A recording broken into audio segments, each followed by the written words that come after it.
Matthieu, chapitre 13, versets 44 à 58. Le royaume des cieux ressemble à un trésor caché dans un champ. L'homme qui l'a trouvé le cache, et dans sa joie, il va vendre tout ce qu'il possède et achète ce champ. Le royaume des cieux ressemble encore à un marchand qui cherche de belles perles.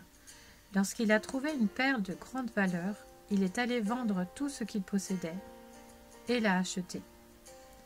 Le royaume des cieux ressemble encore à un filet jeté dans la mer et qui ramène des poissons de toutes sortes. Quand il est rempli, les pêcheurs le tirent sur le rivage et s'asseyent. Puis ils mettent dans des paniers ce qui est bon et jettent ce qui est mauvais. Il en ira de même à la fin du monde.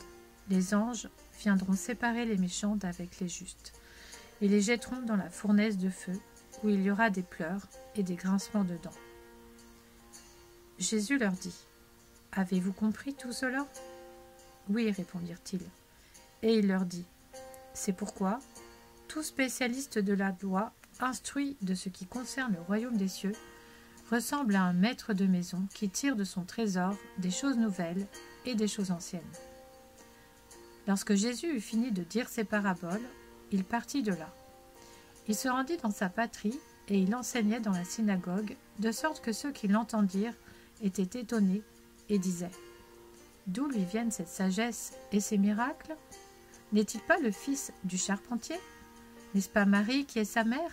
Jacques, Joseph, Simon et Jude ne sont-ils pas ses frères ? Et ses sœurs, ne sont-elles pas toutes parmi nous ? D'où lui vient donc tout cela ? » Et il représentait un obstacle pour eux. Mais Jésus leur dit : « Un prophète n'est méprisé que dans sa patrie et dans sa famille. » Il ne fit pas beaucoup de miracles à cet endroit à cause de leur incrédulité.